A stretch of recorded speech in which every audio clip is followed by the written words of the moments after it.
Here's the thing about Joe Biden supporters. They're always insisting you vote blue no matter who, but they can't seem to come up with very many reasons why. By Lauren Martinchek. Throughout this entire 2020 election process, the stark divide between the moderate right-wing Democrats and the rising new left is even more prevalent than it was 5 years ago. But as the primary has drawn to a close and presumptive nominee Joe Biden emerges as the candidate that will be up against Donald Trump in the general election in November, there are a few things I've come to notice that are disturbingly reminiscent of Hillary Clinton's failed 2016 campaign. With the lack of voter outreach and campaign strategy, one can't help noticing the both interesting and discouraging parallels between Biden and Clinton.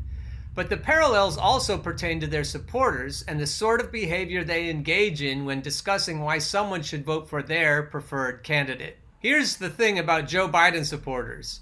None of them can really tell you why you should vote for him.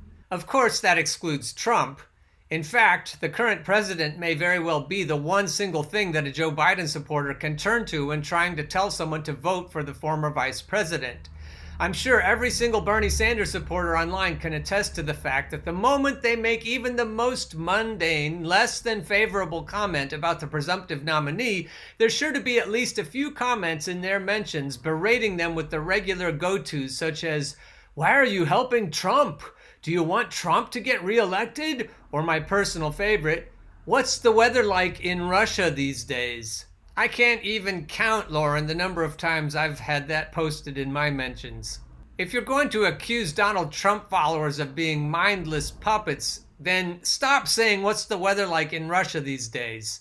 Considering the state that the country currently finds itself in, there is probably no single more obvious statement than the president is bad and that another 4 years with him in office will be disastrous.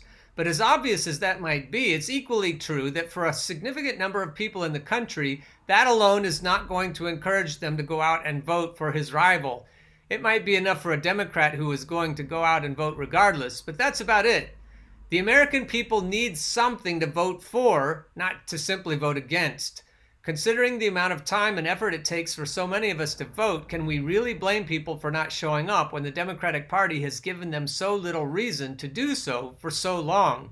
The thing about Joe Biden supporters is that when you ask them to give you a reason to vote for him that doesn't have to do with Trump being horrible, I have not encountered a single one who can give you a strong policy proposal or even just point to something positive and encouraging in his legislative record that would make someone on the left want to get out and vote.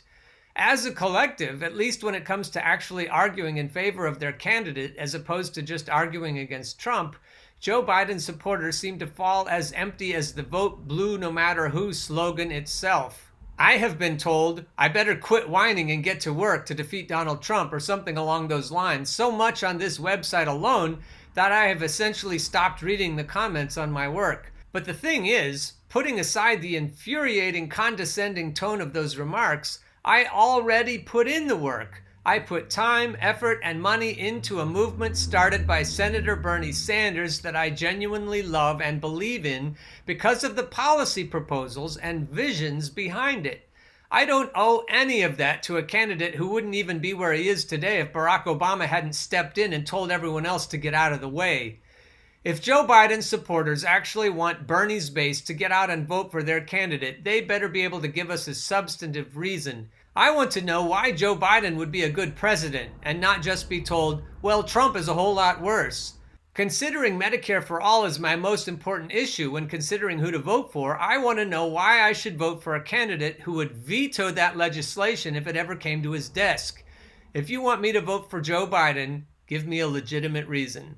And I'm probably not the first to tell you, Lauren, that the chances of Joe Biden ever being a progressive candidate in fact, as opposed to in name, are zero.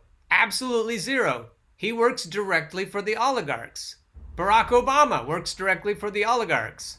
Hillary Clinton works directly for the oligarchs. The only candidates the DNC will ever allow to become nominees for the president are those who are bought and paid for. Conversely, if they have a solid track record of not being paid for, their chances are zero. They absolutely will never be allowed to be the nominee. I don't know if you've noticed, but the process for choosing Democratic nominees is absolutely the opposite of democratic. They can absolutely decide well in advance who the nominees will and won't be. Nominating conventions are like fortresses now. The people who have dissenting voices aren't even allowed near them. They're even screening delegates who don't like Joe Biden and keeping them out of the convention this year. Anyway, that was an excellent article, Lauren, and I hope you'll join me in telling the rest of the world to stop propping this kind of shit up.